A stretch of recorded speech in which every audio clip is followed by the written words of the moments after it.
Good morning, everyone. Welcome. My name is Menachem Creditor. It's my honor to serve as scholar in residence and rabbi for UJA Federation of New York. We bring you Torah and music, blessing, and community every weekday. We've been doing so since March 18th, 2020.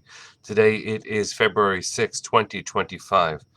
That's almost 5 years of Torah every single morning, finding each other from every corner of the world, reminding each other that we're here together, learning Torah, lifting each other up. Penny, it's good to see you. Bensi and Jennifer, Susie, good morning. Hi, Adele. Toby Ann, good to see you.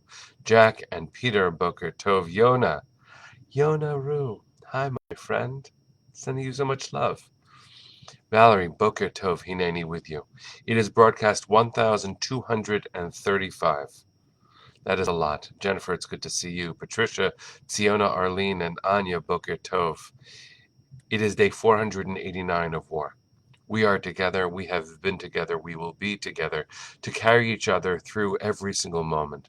Let's say good morning to each other for just another second. We'll sing a bracha and then we'll learn some Torah. Natalia and Linda, Carl and Arlene. Nell, good to see you. Thanks for letting me know your name. Linda and Amy, Boker Tov. Sandy and Cecile, hi. Arlene, you're going to Washington, D.C. to see your granddaughter. That is lovely. All right, let's take a breath, friends. Sing a bracha. Let's learn some Torah. Hi, Daphne. Nice to see you. Ya la la la la. Diddy ya la la la. Diddy ya la la la la. Ay ay la la la. Baruch Atah Adonai Eloheinu melech haolam asher kiddushanu b'mitzvotav v'tzivanu la'asok b'divrei Torah la'asok b'divrei Torah Hafoch ba v'hafoch ba la'asok b'divrei Torah. Diddy-I lie lie lie lie. Diddy-I lie lie lie. Diddy-I lie lie lie lie. I lie lie. So good morning, everyone. Let me just take a second. Hi, my love. Neshama is joining us on Facebook. It's so good to see you here. All right. There's a lot to talk about, friends. Most of all, let's emphasize our prayers because it doesn't seem to be making the same headlines in the same moments with the same intensity, but we are no less fervently in pursuit of bringing our family home. 79 beloved souls, 79 beloved souls are still being held. We want them home now. Let's talk Torah, but let's not leave behind the most important effort on their behalf, which is our hearts, our mobilization, our pushing the world to keep attention until the very last hostage is home. They are the ones in our eyes. They are the ones we wear on our hearts. They are who we are praying for. We should not be distracted by the other kinds of distractions that are being presented to us so constantly. Let's be present in a mindful, thoughtful, and constant way. It's Parshat Beshalach, and it is the story of our freedom, and we are reminded 36 times in the Torah, 36 times, more than any other mitzvah, how this story of the Exodus is meant to inform our actions as Jews. And for those of us in our community who are not Jewish, glad to share this commitment because it is ultimately the universalizing of part of our liberation story. So we are told, I'm reading from a section of a new book of mine.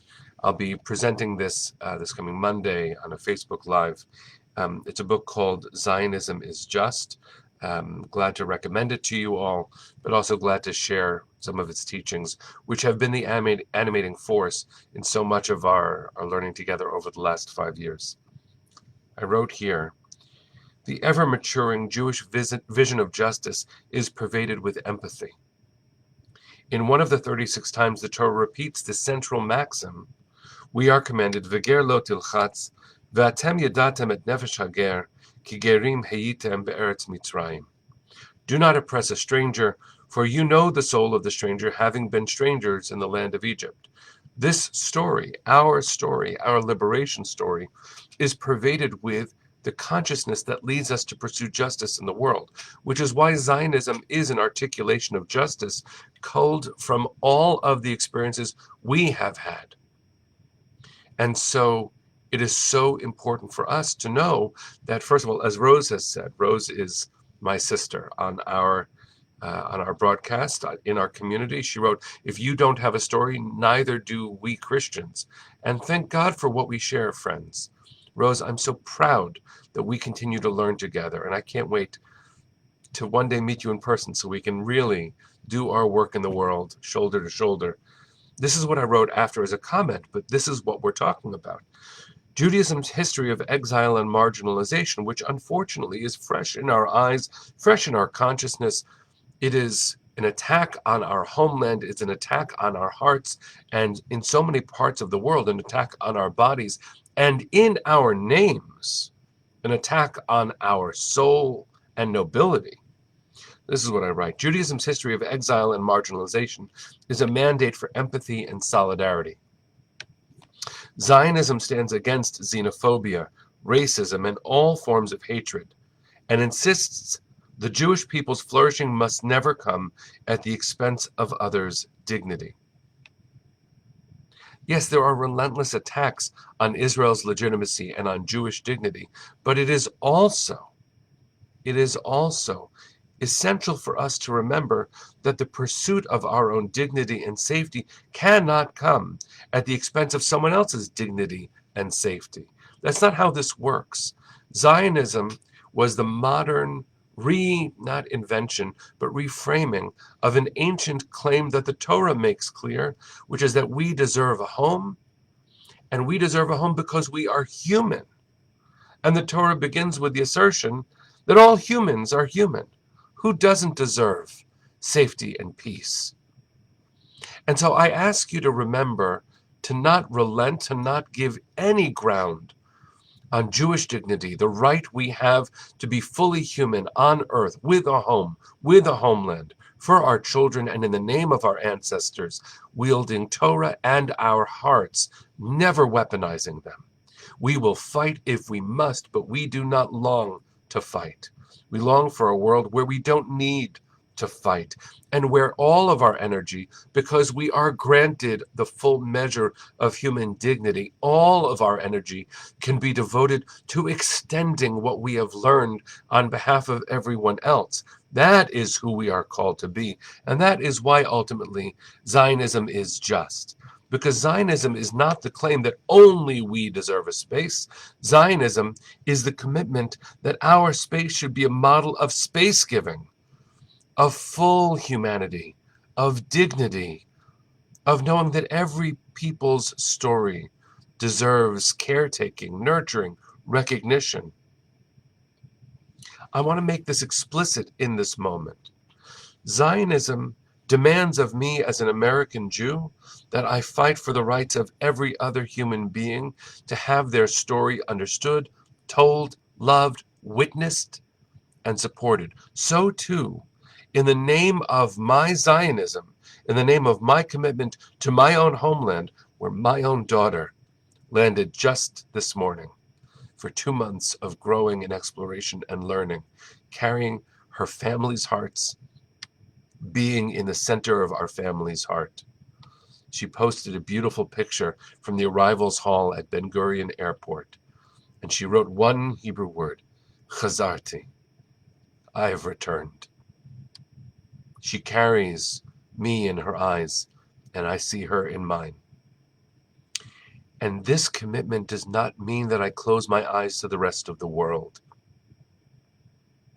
We cannot ever entertain the suggestion that only we matter.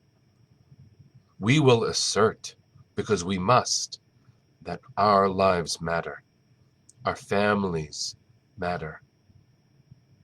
Our hostages are our sisters and brothers Thai and Israeli, Jewish, Christian and Muslim, Bedouin and Druze. We are all sisters and brothers. That's what justice looks like. And that's what it is to learn the story of Shemot, to learn the story of Exodus, to learn this week's Parsha of Beshalach. How can I cross the river if we can't all cross the river? We must all be brought through the sea if the world is to truly experience freedom. And therefore, friends, the command that is embedded in Jewish self-determination to remember our story so that all people can have a liberation story. That is what is in my eyes, in my ears, in my heart. That's what our ancestors dreamt of when they took their first steps into the sea. Liberation is hardly simple, but I cannot be free if my sisters and brothers are not.